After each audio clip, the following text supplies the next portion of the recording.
राजस्थान लोक सेवा आयोग की ओर से 972 पदों के लिए आरएएस 2023 मुख्य परीक्षा का आयोजन हो रहा है। आज परीक्षा का दूसरा दिन है। 5 जिला मुख्यालय पर परीक्षा का आयोजन दो पारियों में है और करीब 19,349 अभ्यर्थी पंजीकृत हैं।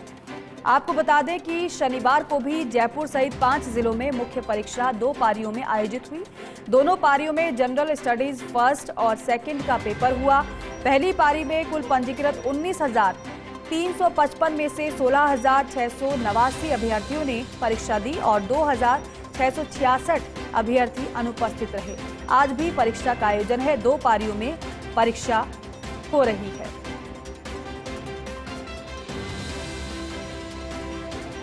पांच जिला मुख्यालय पर परीक्षा का आयोजन 2 पारियों में है और करीब 19,349 अभ्यर्थी पंजीकृत हैं इस परीक्षा के लिए।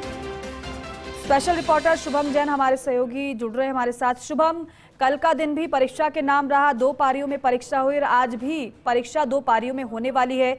कल का दिन तो बेहतर तरीके से बीत गया, सब कुछ ठीक रहा, लेकिन आज के दिन की क्या तैयारी शुभम? जी बिल्कुल, देखिए जो राजस्थान लोक सेवा आयोग के द्वारा आरएएस मुख्य परीक्षा का आयोजन करवाया जा रहा है। 2 दिन में ये परीक्षा आयोजित होगी। कल एक दिन का पूरे 2 दिन जो 2 पारियां थी वो संपन्न हुई, शांतिपूर्वक संपन्न हुई। ऐसी कोई हलचल या ऐसी कोई गतिविधि सामने अभी तक पूरे 5 मुख्यालयों से नहीं आई जहाँ पर परीक्षा का आयोजन हुआ था। लेकिन आज वो कहीं ना कहीं चुनौतीपूर्ण रहेगा, क्योंकि जनरल स्टडी और जो तमाम जो सब्जेक्ट है उनको मिलाकर के 4 सब्जेक्टों की ये परीक्षा होनी थी। करीब 85% से अधिक जो बच्चे थे उन्होंने ये परीक्षा दी है। आज भी जो परीक्षा है वो सुबह 9 बजे चालू हो जाएगी, लेकिन परीक्षा केंद्रों पर 60 मिनट पहले से गेट बंद कर दिए जाएंगे।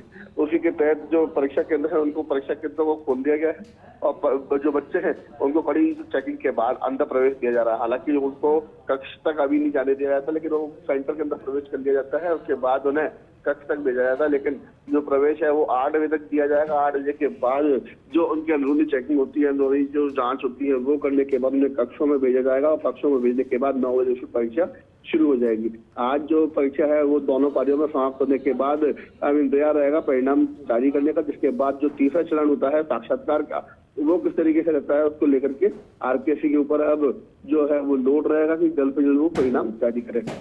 बिल्कुल, और शुभम, पेपर लीक की खबरों के बीच इस तरीके से परीक्षाओं का आयोजन बेशक चुनौतीपूर्ण है, लेकिन वहां पर जो इंतजामात किए गए हैं, चेकिंग जिस तरीके से की जा रही है, उससे तो यही नजर आ रहा है कि तैयारी पूरी है। शुभम, आप जिस तरीके से बता रहे हैं कि 9 बजे से पहली पारी की शुरुआत हो जाएगी, तो फिर तो कई घंटों पहले अभ्यर्थी पहुंचने शुरू हो जाते हैं, तो उनके तो पहुंचने का सिलसिला शुरू हो चुका होगा, क्योंकि कई अभ्यर्थी ऐसे होंगे जो बहुत दूर से भी आए होंगे। जी बिल्कुल, देखिए जो अभ्यर्थी है वो कल भी यहीं पे थे और वही अभ्यर्थी आज भी यही है।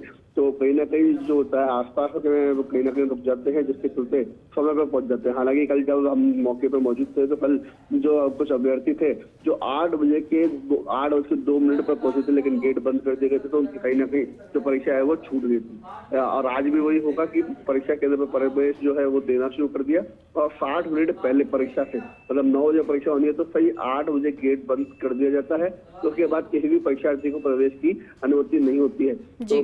तो जो अभ्यर्थी हैं वो समय रहते केंद्रों पर पहुंच जाते हैं, जिसके चलते उनको अंदर प्रवेश दे दिया जाता है। हालांकि प्रवेश जो है वो शुरू कर दिए गए हैं और अंदर मेडिकल डायरेक्टर और जो स्टाफ है उनके द्वारा चेकिंग करने के बाद, उनके डॉक्यूमेंट चेक करने के बाद उनको प्रवेश दिया जा रहा है। लेकिन जो कक्ष है उन कक्षों में अभी नहीं, उन कक्षों में 8 से 8:30 बजे के बाद भेजा जाएगा। डॉक्यूमेंट चेक करने के बाद भेजा जाएगा, क्योंकि जो एहतियातन के तौर पर पेपर लीक या मुन्नाभाई जैसी घटनाएं होती है उनको रोक लगाने के लिए आधा 1 घंटा पहले प्रवेश देने का कारण यह है कि उनकी चेकिंग अच्छे से हो जाए, उनकी फोटो जो है पहचान पत्र है वो अच्छे से चेक किए जा सके, कहीं डमी कैंडिडेट ना बैठ जाए, इसका ध्यान रखा जाता है।